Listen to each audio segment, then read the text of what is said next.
같지만 다른 두 길이란 제목으로 하나님 말씀을 선포합니다. 우리 인생살이는 늘 선택의 연속입니다. 끊임없이 우리는 이거냐 저거냐, 이 길이냐 저 길이냐 선택해야 합니다. 조그마한 것 하나 훔친 재미로 우리나라에서 가장 큰 도둑이 되었던 사람이 한 고백이 있습니다. 처음에 조그만 거 하나 훔쳤는데 그 조그만 것 때문에 인생의 길을 잘못 들었다라고 했던 고백을 제가 들었습니다. 어떤 이유로든지 고속도로 역주행을 하면 안 되는데 고속도로 역주행을 하다가 한순간에 잘못된 판단으로 인해서 인생이 파탄되어 버린 많은 수많은 사고들을 우리가 볼 수가 있습니다. 선택을 잘못한 것입니다. 그나마 그런 선택도 자신이 하는 거예요. 나의 자유입니다. 이 선택을 할지 저 선택을 할지. 자유를 가질 수 없는 곳에서는 그 선택조차도 불가능한 일입니다. 일방적인 강요만 존재할 따름입니다. 우리가 지금 그래도 자유를 가지고 있으면 감사하시기 바랍니다. 그러나 진정한 자유란 것은 어떤 상황에서도 그 자유의 가치를 맞바꿀 수 없는 것을 의미하는 겁니다. 그래서 성경은 진리가 너희를 진정으로 자유케 하리라 말씀하셨습니다. 무엇이 자유케 한다고요? 진리입니다. 진리는 곧 예수 그리스도를 의미하는 것입니다. 예수 그리스도만이 우리를 진정으로 자유케 한다는 말씀이에요. 요즘 특히 북한이나 아프간 사태를 여러분들 보시면 아시겠지만 이슬람의 강경 탈레반 정권이 그들을 따르지 아니한다는 이유로 정부군이나 그리고 관료들이나 그리고 그들에게 협조하지 않는 모든 시민들, 그들을 다 죽이고 있습니다. 부르카를 쓴 여성들은 밖으로 나오지를 못합니다. 가장 극심한 박해는 그리스도인들을 향한 박해입니다. 이제 본격적으로 그리스도인들을 죽이기 시작했습니다. 엊그제도 영상을 보았는데 그리스도인인지 아닌지 모르겠지만 그냥 백주 대낮에 사람을 줄줄이 앉혀놓고 총으로 그냥 머리에 대놓고 10명을 쏘아 죽이는 장면을 보았는데 그냥 가슴이 그냥 사람의 잔인함과 사람의 그 무지막지함은 도대체 끝이 어디란 말입니까? 지금 자신은 탈출하지 못하지만은 자기의 그 갖는 아이만이라도 그 철조망 너머라도 보내고 싶어하는 그 압박한 시민의 간절한 마음을 바라볼 때에 정말로 자유란 것이 얼마나 중요한 것을 우리가 알 수가 있는 거예요. 우리는 지금 같은 하늘 아래에서 기독교인들을 총 쏴 죽이는 현실 앞에서, 그리고 북한에서는 구덩이를 파고 목만 드러내놓고 가가지고 불도저로 그냥 밀어버리는 이런 상황 속에서 기독교인들이 받는 극심한 박해와 탄압 속에 우리는 어떠한 선택을 해야 될 것인가? 이제 비록 우리에게 주어진 이 자유란 것은 언제까지 있을지 모르지만은 지금 우리는 그러한 말세를 살고 있다는 내용입니다. 그렇지만 마태복음 10장 28절에 보면 몸은 죽일지라도 너희의 영혼은 죽이지 못하는 그 하나님을 두려워하라고 성경은 말씀하고 있습니다. 몸을 죽이는 그들을 두려워하는 게 아니라 몸과 영혼을 다 죽이는 우리 하나님을 두려워하라고 성경은 말씀하고 있는 것입니다. 그래서 오늘 우리는 반드시 우리가 같다고 생각했지만은 분명하게 확연하게 그 길이 다른 두 길을 통해서 우리의 신앙을 점검하고자 하는 것입니다. 오늘 우리가 읽었던 이 고린도후서 배경이 뭘까요? 고린도후서는 사도 바울이 고린도 교회를 향한 오늘 2차 서신이 바로 고린도후서입니다. 고린도 교회가 굉장히 문제점이 많다는 것은 우리가 고린도 전서에서 많이 보아왔습니다. 그런데 그러한 권면의 말씀들이 이 고린도 교회에 잘 먹혀들지를 않는 거예요. 그러니까 사도 바울이 자기 직분을 다 걸고 고린도 후서에서 나의 사도의 직분이 어떻게 수행되어 왔는지를 정확하게 얘기하면서 그들에게 분발을 촉구하는 내용이, 그리고 그들이 다시 한번 회개하기를 바라는 내용이 고린도 후서의 내용입니다. 참으로 하나님의 복음을 향한 그 열정이야말로 사도 바울이 가졌던 너무나 큰 자산이었습니다. 이 바울이 어떤 사람이었냐면 과거로 치면은 유대 극렬 율법주의자였습니다. 그러면 그 율법주의자의 한 일이 뭐냐? 예수 믿는 사람을 쪽집게로 찝듯이 잡아내어서 죽이는 일이었습니다. 오늘날 북한이나 아프간에서 하고 있는 그 일을 사도 바울이 직접 행했던 사람이었습니다. 스데반을 돌로 찍어서 죽였던 사람이에요. 그런데 그가 영원한 생명을 되찾았습니다. 그런데 그가 다른 길로 가게 된 것은 바로 전적인 하나님의 은혜였던 것입니다. 자기가 옛날에 다메섹으로 갔던 그 길은 과거의 길이 아니었습니다. 이제 그가 가는 다메섹의 길은 완전히 하나님의 은혜의 길로 변해버렸습니다. 바울이 오늘 고린도후서 7장을 읽었지만은 6장에 보면은 바울은 우리가 하나님의 은혜를 받은 자로서 그분의 은혜를 헛되이 받지 말라고 강조하고 있습니다. 왜 그럴까요? 지금은 우리를 하나님께서 받아주시는 때라고 강조합니다. 그때는 무슨 때냐? 하나님의 은혜의 때라고 우리에게 분명히 말씀하는 겁니다. 지금 이 때는 하나님의 우리에게 주시는 은혜의 때가 지금 그 은혜가 넘치는 때라는 얘기입니다. 그런데 그 은혜가 언젠가는 끝이 나는 날이 온다는 사실입니다. 모든 인류가 지금 하나님의 은혜 속에서 살고 있는 거예요. 우리가 신학적으로 얘기하면 일반 은혜와 특별 은혜가 있는데, 우리 오늘 여기 계신 분들은 하나님의 일반 은혜와 하나님의 특별 은혜가 우리 모두에게 임한 줄로 믿습니다.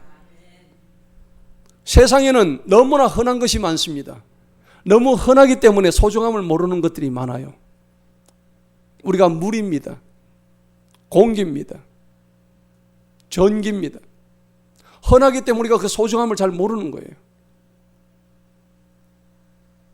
하나님의 은혜가 지금 아직은 우리 앞에 있음이 은혜인 줄로 여기시기 바랍니다. 여러분, 노아의 때 홍수가 왔어요. 하나님께서 이 땅을 물로 심판한다고 노아를 통해서 사람들에게 수많은 사람들에게 경고를 했습니다. 하지만은 그 경고의 시간을 통해서 120년간을 하나님께서 경고를 하셨어요. 노아의 방주가 지어지는데 120년이 걸렸으니까요. 그런데 그 기간 동안 수많은 사람들이 콧방귀를 뀌고 그 다음에 노아의 경고를 전혀 받아들이지 않았습니다. 먹고 마시고 놀고 온갖 하나님의 싫어하는 일들을 다 하면서, 그런데 정확하게 120년이 지나니까 드디어 노아의 방주의 문이 쾅 닫혔습니다. 쾅 하고 닫히자마자 그때부터 비가 하늘에서 40일 주야장창 내려옵니다. 이 땅에 존재하는 모든 생명체는 하나님께서 다 멸망시켜 버리십니다. 최초의 물심판이었습니다. 이 땅에 분명히 임했던 하나님의 심판이었습니다. 수많은 사람들은 물에 떠내려가면서 노아의 방주의 문을 노크했습니다. 문 좀 열어달라고. 한 번 닫힌 구원의 문은 결코 열리지 않았습니다. 여러분, 우리가 은혜를 받는 목적이 뭘까요? 내가 은혜 받아서 뭐 하게요? 이 은혜 받아서 우리가 해야 할 일이 있어요. 생명을 살리는 일인 줄로 믿습니다. 생명을 살리는 거예요. 가장 중요한 건 자기 자신의 생명을 살리는 거예요. 내 생명이 지금 위태위태해요. 내가 죽어가는지 안 죽어가는지도 모르는 사람들이 세상 사람들이에요. 하지만은 우리는 나의 생명을 먼저 구원하고 그 이후에 남의 생명을 구하는 일이 바로 우리의 본분인 줄 믿습니다. 여러분, 그렇기 때문에 은혜 중에 은혜가 뭐냐? 이 마지막 때 시간의 은혜입니다. 노아의 방주 120년의 그 시간이 바로 하나님의 은혜인 줄 믿습니다. 이제 우리에게 남은 이 시간이 얼마나 될지 몰라요. 하지만 분명히 하나님께서 노아의 방주 120년의 시간의 경고를 하셨던 것처럼 오늘 주님은 인자가 도둑같이 오리라 말씀하신 그 시간이 우리에게 시시각각 다가온다는 사실입니다. 여러분, 축구 경기에서 타임아웃 돼버려요. 90분이 다 흘러버립니다. 그리고 심판이 조금 한 4, 5분 정도 연장 시간을 주는 겁니다.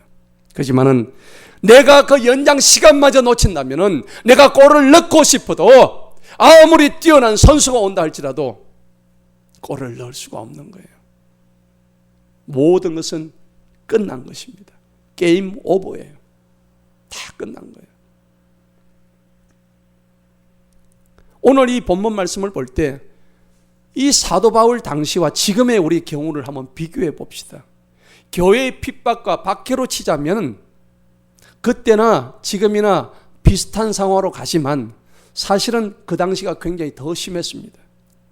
바울 이 당시만 하더라도 네로 황제 이후에 수많은 그리스도인들을 로마의 원형 경기장 콜로세움에 갖다 불러놓고 거기서 사람을 칼로 찔러 죽이고 사자를 풀어가지고 사람을 뜯어먹게 하고, 그래서 그들은 그 장면을 보고 박수를 치고 난리를 치던 그런 시기였습니다. 그런데 어떻게 하나님의 복음을 그렇게 과감하고 담대하게 외칠 수가 있었겠냐 이거죠.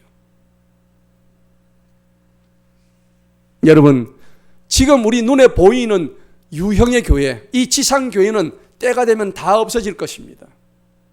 하늘에 새 하늘과 새 땅이 이 땅에 내려오면 이 지상교회는 다 없어질 것입니다. 천상의 교회로 올라갈 것입니다. 이 불완전한 세상의 지상교회는 점점 가면 갈수록 모진 박해와 극심한 핍박 속에 놓이기 때문에 우리의 신앙을 지켜간다는 것은 너무나 어려운 사실입니다. 그래서 바울은 자신의 사역 가운데서 자기가 겪었던 수많은 고통들, 그리고 고난들, 어려움, 그리고 그는 감옥에 갇히기도 하고 매도 수없이 맞았고 돌도 맞았고 머리가 터졌습니다. 그리고 잠도 자지 못했어요. 배가 파손했습니다. 굶기를 밥 먹듯이 했습니다. 이런 어마어마한 시련과 고통 속을 하나님의 은혜로 그는 인내할 수 있었습니다. 바울의 소망은 오직 저 하늘에 있었다는 것입니다. 그리고 영원한 구원을 바라보았기 때문에 사도 바울은 그것을 인내하고 넘어설 수 있었다는 겁니다. 그러기 위해서 그는 하나님께서 주신 참된 진실과 순수함과 성경의 말씀에 대한 지식을 분명히 가지고 있었습니다. 그리고 하나님이 주시는 그 사랑의 위로 진리의 말씀의 능력과 양손에 들었던 의의 무기들을 가지고 하나님 앞에 달려나갈 수가 있었다는 겁니다. 그는 칭찬과 영예도 받았고 또 때로는 수치와 비난도 받았습니다. 하지만 그 모든 것을 다 걸머쥐고 끝까지 견뎌낸 하나님의 위대한 종 사도 바울이었습니다. 그러면서 바울은 자신을 포함한 그들 모두 참 그리스도인들이 이름이 없는 것 같지만은 사실은 유명하고, 속이는 자 같지만은 진실하고, 죽은 자 같지만은 우리는 다 살아있고, 징계를 받은 자 같지만 우리는 죽임을 당하지 아니한다. 그리고 슬퍼하는 자 같지만 우리는 항상 기뻐한다. 가난한 자 같지만 우리는 많은 사람을 부욕해 하는 사람들이고, 아무것도 없는 것 같지만 우리는 사실은 모든 것을 다 가지고 있는 자들이다 라는 이러한 고백을 고린도서 6장에서 우리가 읽었던 앞장에서 과감하게 고백을 하는 거예요. 여러분, 우리는 하나님의 살아계신 성전입니다. 우리가 성전이라고요. 우리가 어찌 더러움과 우상들에게 우리의 성전된 이 몸을 내어줄 수가 있겠습니까? 아직도 내 속에 남아있는 더러운 정욕과 탐욕과 그 음란에 버리지 못한 악습들을 하나님은 버리시기를 원하십니다. 이것들은 성령의 불로 태워버려야 할 마귀가 지배하던 구식민시대의 유물과 같은 거예요. 여러분, 세상살이는 어려움의 3종 세트입니다. 오늘 우리가 읽었던 이 본문 말씀이 바로 이 3종 세트를 의미하는 거예요. 첫째는요, 두려움입니다. 우리 세상살이가 어려운 게 첫째는 두려워요. 그리고 두 번째는 고난입니다. 그리고 세 번째는 근심이에요. 근심. 슬픔이란 얘기입니다. 두려움과 고난과 근심입니다. 이 세 가지가 세상살이의 어려운 3종 세트예요. 고난의 지뢰밭입니다. 가면 갈수록 어려워지는 거예요. 오늘날 여러분들 주위를 한번 돌아보십시다. 정치, 경제, 사회가 너무 어려워요. 갈수록 삶이 팍팍합니다. 집값이 뛰어가지고 젊은이들이 집을 살 수가 없어요. 뛰어도 너무 많이 뛰었습니다. 서울에 집을 살려면 안 먹고 안 쓰고 12년을 모아야 서울에 집을 한 채 사는데 그마저도 지금 더 뛰어가지고 그것도 포기해야 될 지금 그런 상황이 있다고 젊은이들이 좌절하고 있습니다. 희망이 없는 거예요. 소망이 없는 거예요. 젊은이들이 영끌해가지고 비투해가지고 온갖 것을 다 끌어모아서 살려고 해도 살 수가 없는 거예요. 자영업자들은 나와서 길거리에서 시위하고 있어요. 어제도 비가 오는데 자영업자 나와가지고 길거리에서 막 시위하는 장면을 보니까 마음이 아팠습니다. 코로나로 인해서 4단계가 돼가지고 손님들이 찾아오지를 않으니까 대출받아가 가게를 열었는데 그것이 운영이 되지 않습니다. 경제적으로 이미 다 파탄이 나버렸어요. 만약에 한 사람이, 두 사람이, 10사람이 수만 가게가 계속해서 문을 닫게 되면 그들이 신용불량자가 되고 결국은 은행이 파산하게 되며 그러면 한국 경제가 무너지는 거예요. 금리가 인상되고 대출이 막히게 되고 그러니까 정치를 잘해야 되죠. 정치를 잘못하면 우리나라가 베네수엘라 저 아프간처럼 될 수 있다는 사실을 우리가 기억해야 합니다. 정치 지도자를 잘 뽑아야 되는 거예요. 여러분, 그러기 위해서 우리가 기도해야 되는 겁니다. 인생은 3종 세트입니다. 따라합시다. 인생은 3종 세트다. 그 뭘까요? 두려움과 고난과 근심이에요. 이게 늘 따라다니는 거예요. 오늘 우리가 읽었던 본문 말씀이 세 가지를 얘기하고 있는 거예요. 그런데 이 힘든 3종 세트를 오늘 사도 바울은 기쁨과 그리고 소망과 선함과 거룩의 열매로 바꿀 수 있다고 오늘 주장하고 있는 거예요. 오늘 우리가 읽던 본문 말씀의 내용이에요. 오늘 그 세 가지를 알아보고자 하는 거예요. 단어는 분명히 같습니다. 똑같은 두려움이고 똑같은 고난이고 똑같은 근심인데 어떻게 똑같은 단어인데 이렇게 다른 두려움이 될 수 있고 다른 고난이 될 수 있고 다른 근심이 될 수 있느냐는 거죠. 분명히 달라요. 똑같은 단어인데도 해석이 다른 거예요. 그리고 달라야 합니다. 우리는 그것을 어떻게 봐야 될까요? 오늘 성경 말씀이 그 해답을 제시하는 겁니다. 우리에게는 같지만은 그 다른 두 길이 우리 인생 3종 세트에 어떤 방향을 인도할지 우리는 그것을 바라보는 겁니다. 자, 오늘 우리 성경 말씀에 나와 있는 그 내용들을 한번 보도록 하겠습니다. 자, 첫째는 두려움인데 하나님을 경외하는 겁니다. 1절을 한번 합독하도록 하겠습니다. 오늘 다 같이 성경 말씀 본문 7장 1절을 다 같이 한번 합독합니다. 시작. 그러므로 지극히 사랑하는 자들아 우리가 이러한 약속을 가졌으니 하나님을 두려워하는 중에서 하나님을 두려워한다. 자, 우리가 두려워하는데 세상을 두려워하는 것이 아니라 바울은 누구를 두려워하라 했죠? 하나님을 두려워하는 것입니다. 우리는 세상 사람들은 세상의 영에 잡혀서 세상을 두려워합니다. 하지만 사도 바울은 세상을 두려워하는 것이 아니었습니다. 사도 바울의 관심은 오직 하나님을 두려워하고 하나님을 경외하는 것이 그의 최종적인 그런 목표였습니다. 자, 그렇게 하니까는 거룩함을 온전히 이루어 육신과 영의 온갖 더러움에서 우리 자신을 어떻게 해요? 깨끗하게 하자. 하나님을 두려워할 때 우리 자신을 깨끗하게 할 수 있다는 것입니다. 여러분 믿으시기 바랍니다. 하나님을 두려워하는 자는 자기 자신을 깨끗하게 할 수가 있는 거예요. 여러분 두려움이 좋은 것일까요? 나쁜 것일까요? 사람에게 본능적인 두려움이 있습니다. 예를 들어서 절벽 앞에 가면은 다리가 후들후들 떨립니다. 뜨거운 불 앞에 가면 탈까 싶어서 그냥 떨어요. 자기 생명을 보호하기 위해서. 이게 뭐 배워서 두려운 게 아니라 그냥 본능적으로 두려운 거예요. 우리 속에 다 두려움이 있다는 겁니다. 문제는 마땅히 두려워해야 할 하나님은 두려워하지 않고 어떤 사물에 보이는 그것 때문에 두려워한다는데 우리가 문제가 있다는 사실입니다. 두려워하는데 무엇을 두려워하느냐? 두려움의 대상이 문제가 되는 거예요. 잠언 1장 7절에는 주님을 두려워하는 것이 지식의 시작이다. 어리석은 자들은 지혜와 교훈을 멸시하는 것이다. 여러분, 두려움을 이길 수 있는 것은 뭐냐? 바로 믿음입니다. 믿음의 본체는, 믿음의 요체는 바로 예수 그리스도십니다.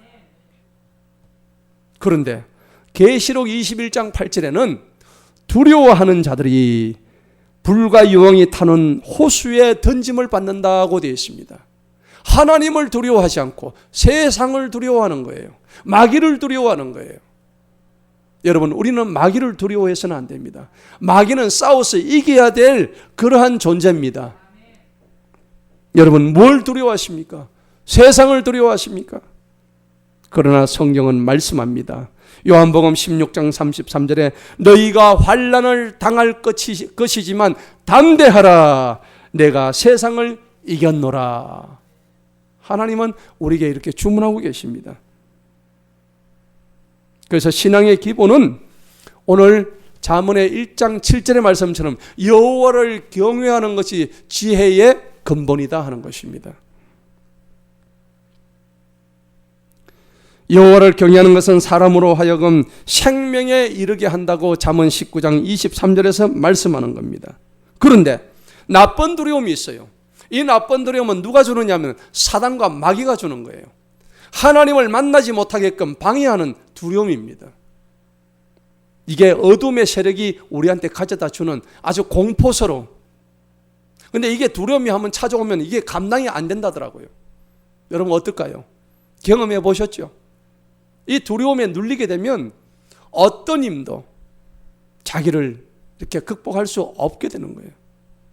하나님의 영을 받은 자만이 그것을 극복할 수가 있는데 두려움이 오게 되면 우리 마음의 평안을 다 뺏어갑니다. 나쁜 두려움이 오면 정상적인 생활을 할 수가 없는 거예요. 마음이 우울해지는 거예요. 그래서 우리가 우울증에 걸리고 무슨 안 좋은 일이 항상 일어나는 마치 도미노와 같은 그런 현상이 내 삶에 일어날 것 같은 불안감에 사로잡히게 되는 거죠. 그래서 몸과 마음과 정신에 안 좋은 영향을 주게 되는 거예요. 공포와 무서움이 날마다 나를 사로잡아 가지고 겁이 나고 놀래고 가슴이 두근두근하고 심장병에 걸리고 온갖 질병에 노출되는 거예요. 여러분 그렇게 되면 공황장애가 오면 나중에 결국 병들어서 내 몸이 쇠약해서 죽게 되는 거죠. 그래서 우리 성경은 너희가 하나님을 믿으니 또 나를 믿으라. 주님은 말씀하시는 거예요. 수도 없이 하나님은 말씀하셨는데 아브라함에게도 야곱에게도 모세에게도 여호수아에게도 그리고 이사야 선지자에게도 끊임없이 두려워 말라. 내가 너와 함께한다. 오늘 우리 본문 말씀에서도 바울에게도 두려워하지 마라. 이사야 41장 10절의 말씀에 두려워 말라 내가 너와 함께함이니라. 놀라지 말라 나는 네 하나님이 됨이니라. 내가 너를 굳세게 해주겠다. 성경은 말씀하는 거예요. 참으로 너를 도와주리라. 참으로 나의 의로운 오른손으로 너를 붙들어 주겠다. 이렇게 나쁜 두려움을 이길 수 있는 것은 전적으로 하나님을 신뢰함에 있다는 것을 기억하십시오. 하나님의 사랑을 믿는 거예요. 하나님이 나를 반드시 지켜주실 것이라는 것을 믿는 겁니다. 이런 믿음 없이 우리는 하나님을 신뢰할 수가 없는 거예요. 요한일서 4장 18절에 이런 말씀이 있습니다. 사랑 안에는 두려움이 없다.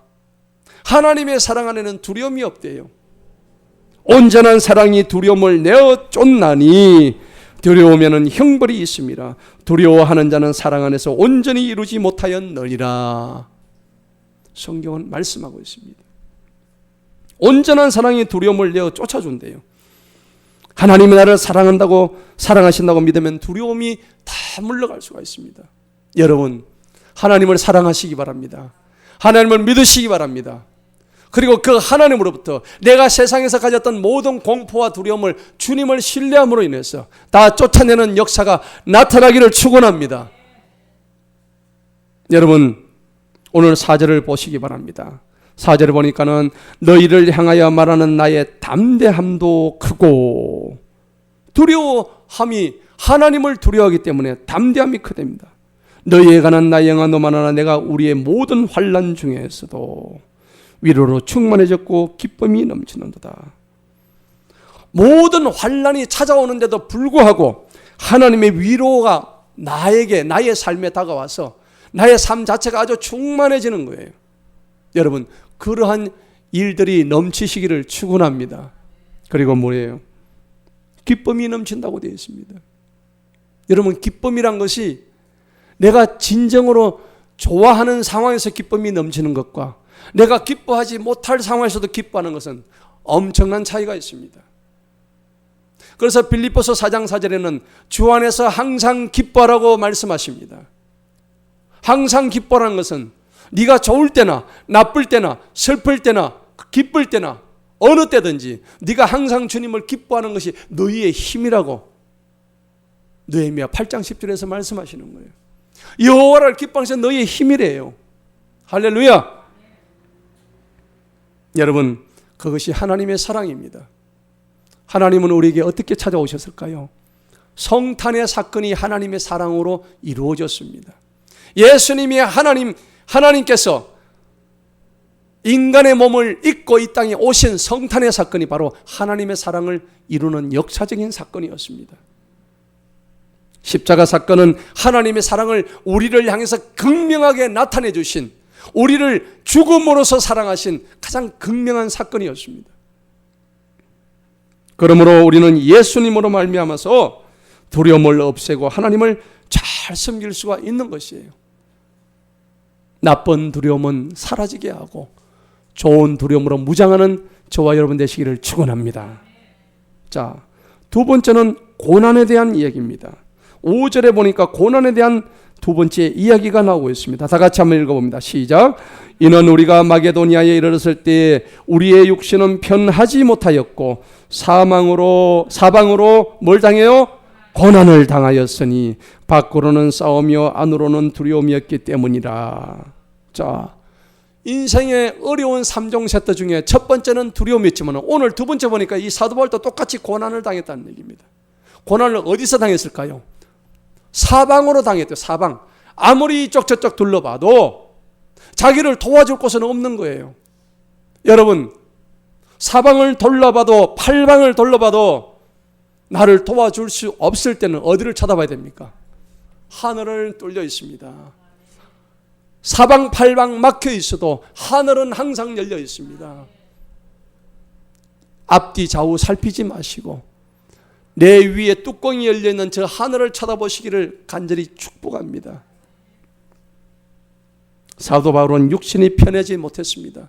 사방팔방으로 고난, 또 고난, 고난의 연속이었습니다. 왜요? 예수 믿는 자들이 너무나 핍박하고 박해하던 때였으니까요. 밖으로는 오늘 거기 말씀의 싸움이고 안으로는 두려움이 넘쳤다는 얘기입니다. 여러분, 고난에도 두 가지가 있어요. 여러분은 어떤 고난을 겪으셨습니까? 고난 받는 것은 똑같은데 분명히 다른 길입니다.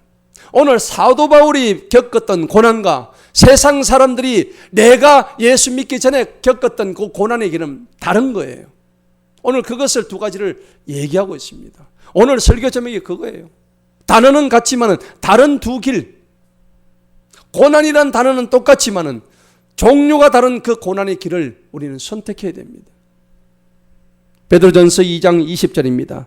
베드로전서 2장 20절에 죄가 있어서 매를 맞고 참으면 무슨 칭찬이 있으리요. 오직 선을 행함으로 고난을 받고 참으면 이는 하나님 앞에서 아름다우니라. 성경은 분명히 말씀합니다. 고난을 받는데 뭘 행해요? 선을 행함으로 고난을 받는데요. 이렇게 하면 하나님 앞에서 칭찬이 있고 하나님 보시기에 아름답고 하나님 보시기에 복되도다 얘기하시는 거예요. 이것이 하나님이 기뻐하시는 고난의 종류인 줄로 믿습니다. 이것은 선을 행함으로 받는 고난이고 하나님의 영광을 위해서 받는 우리 믿음의 선진들이 보여줬던 그런 고난의 길이었습니다. 복음 전하다가 받는 그 고난, 사도행전 5장에 보면 온갖 박해 속에서 죽음과 감옥과 매맞음과 모든 어려움 가운데서 받았던 그 고난들이, 그리고 의를 위해서 예수님께서 마태복음 5장의 산상수훈에서 말씀하신 것처럼 의를 위해서 핍박받는 자에게 하나님께서 복이 있다고 말씀하셨어요. 신앙의 절개를 지키다가 숨져간 수많은 우리 믿음의 조상들이 있습니다. 그들은 순교를 택했습니다. 우리 믿음의 조상 가까이 있는 주기철 목사님, 손양원 목사님 같은 분들은 죽음으로써 신앙의 절개를 지켰습니다. 그리고 다니엘의 세 친구는 금신상에 절하지 않는다는 이유로 풀무불에 던져질지라도 자기들은 신앙을 버리지 않았습니다. 그리고 하나님께서 풀무불에 우리를 건져주지 아니하실지라도 우리는 하나님을 부인하지 않겠다. 그 믿음을 그 세 친구가 어쩌면 그렇게 똑같이 보여줄 수 있었을까요? 이 사건은 어마어마한 우리에게 교훈을 주는 그러한 사건입니다. 그런데 이것은 뜻있는 참 좋은 하나님이 기뻐하시는 고난인데 비해서 두 번째 세상 고난은 어떤 고난이냐면 헛고생입니다. 우리가 그것을 다른 말로 하면 개고생이라고 그럽니다. 여러분, 우리가 개고생한 적이 많죠? 예, 저도 개고생한 적이 많습니다. 세상 말입니다. 아니, 죄를 짓고 매 맞는 게 고난 아닙니까? 죄를 지었으면 당연히 매를 맞아야지요.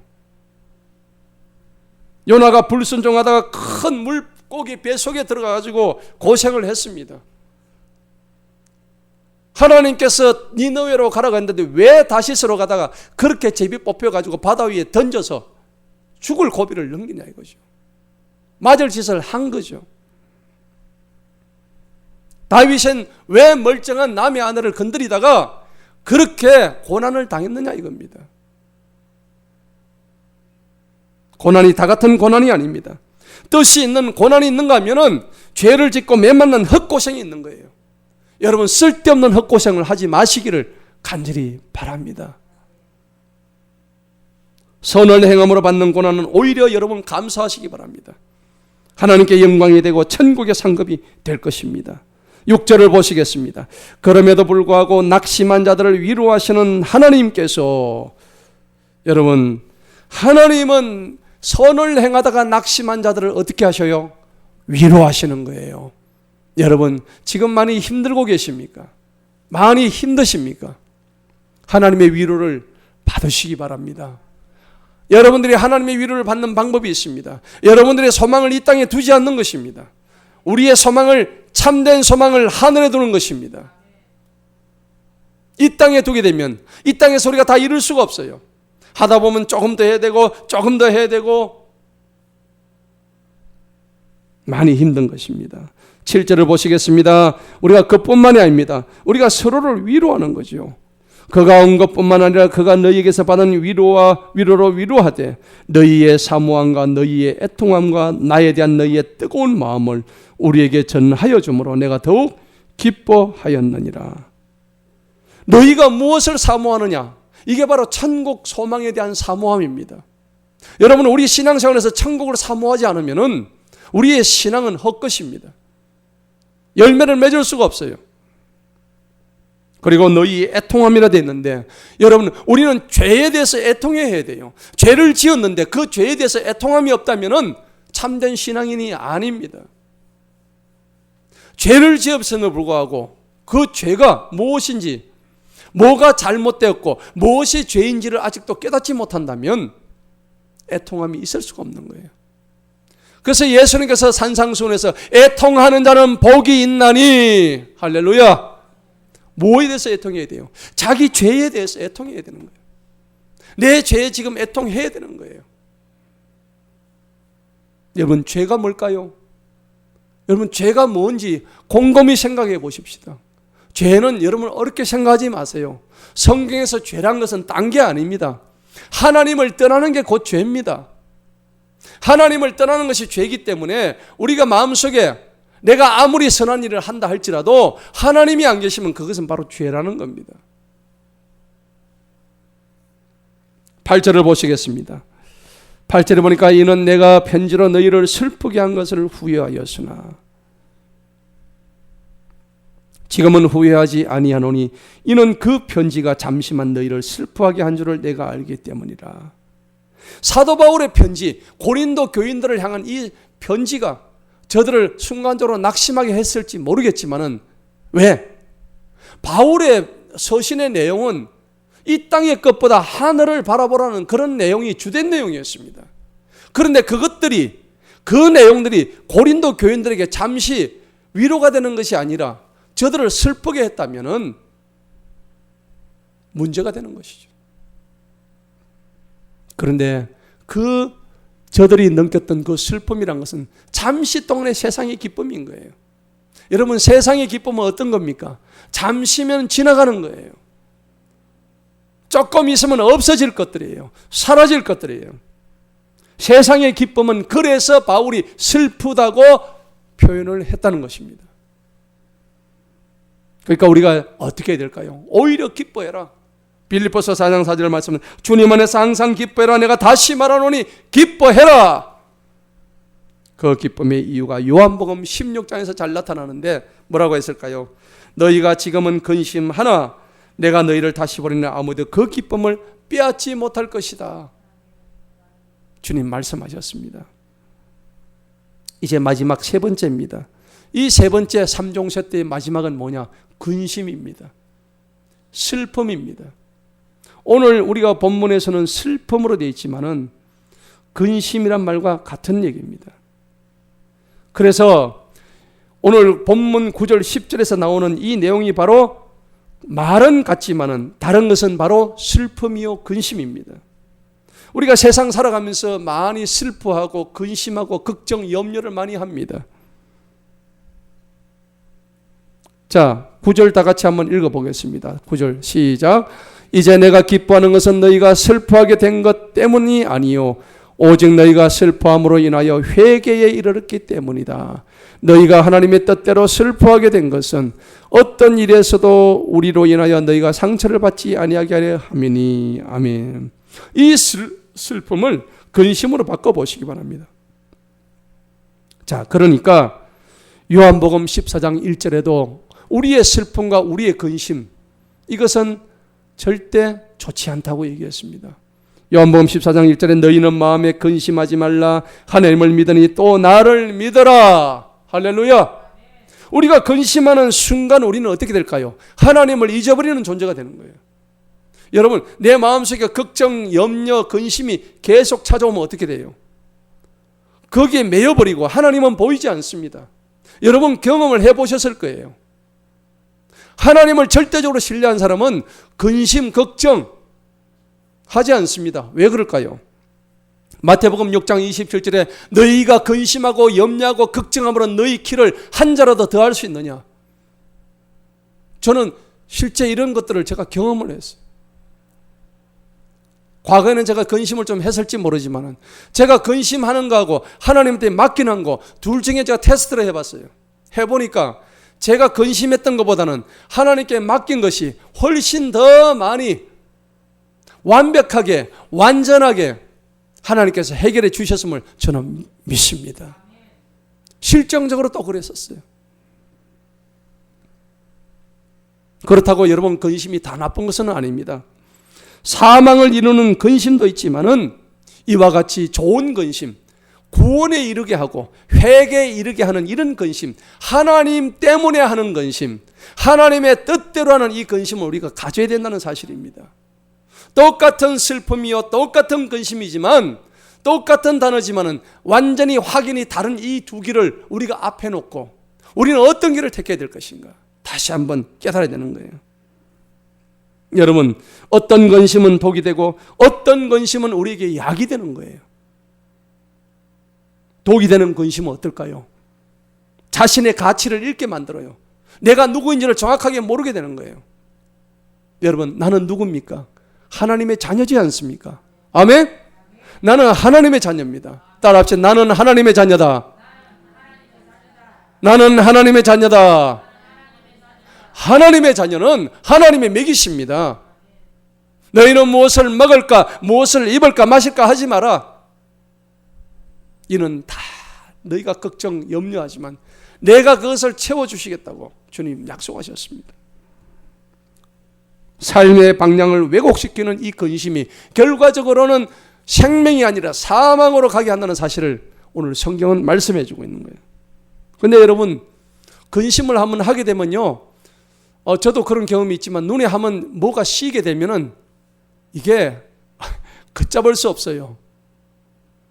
이걸 우리가 흔히 하는 말로 마귀가 씌었다고 그래요. 귀신이 씌었다고 그래요.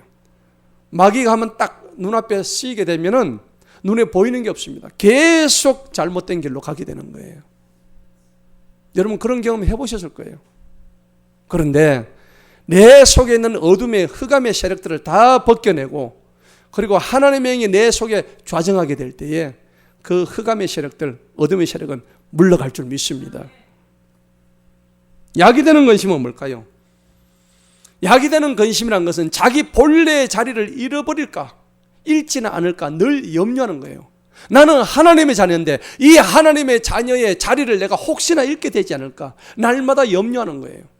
이런 근심과 이런 조바심은 우리 속에 날마다 넘쳐야 될 줄로 믿습니다. 그렇기 때문에 자신의 삶을 날마다 성찰하는 거예요. 그런 과정 속에서 나오는 근심은 우리에게 회개를 주기 때문에 약이 된다는 사실입니다. 그리스도인의 근심, 오늘 결론적으로 제가 말씀드립니다. 세 가지입니다. 우리 그리스도의 참된 근심은 우리가 사는 동안 근심이 없을 수는 없겠지만은 내 뜻대로 하던 그 근심을 하나님의 뜻대로 하는 근심으로 바꾸는 역사가 오늘 일어나시기를 축원합니다.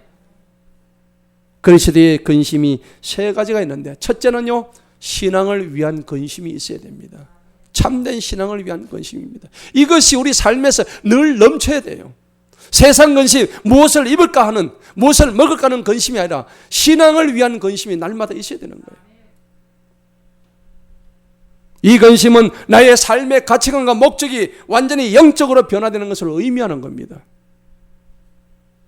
이 근심이야말로 사람을 변화시키는 가장 주된 요인이 되는 거예요. 두 번째 근심이 뭘까요? 사랑하기 위한 근심입니다. 왜 사랑해야 될까요? 하나님은 사랑이시기 때문입니다. 할렐루야. God is love. 하나님은 사랑이시기 때문에 하나님 사랑을 우리가 하기 때문에 그 사랑을 받아서 우리도 그 사랑을 실천해야 될 권리와 의무가 있는 거예요. 사랑은 어떻게 나타납니까? 고린도전서 13장에 사랑은 언제나 오래 참고 온유하고 많이 나오죠. 그리고 베풉니다. 남한테 베풀어요. 나눕니다. 드립니다. 이게 진정한 사랑이에요. 내가 가진 모든 것을 주님 앞에 드리고, 내가 가진 모든 내 달란트를 교회에 봉사하고, 또 내가 가진 달란트를 이웃을 사랑하는데 드리는 것이 진정한 삶의 가치인 줄 믿습니다.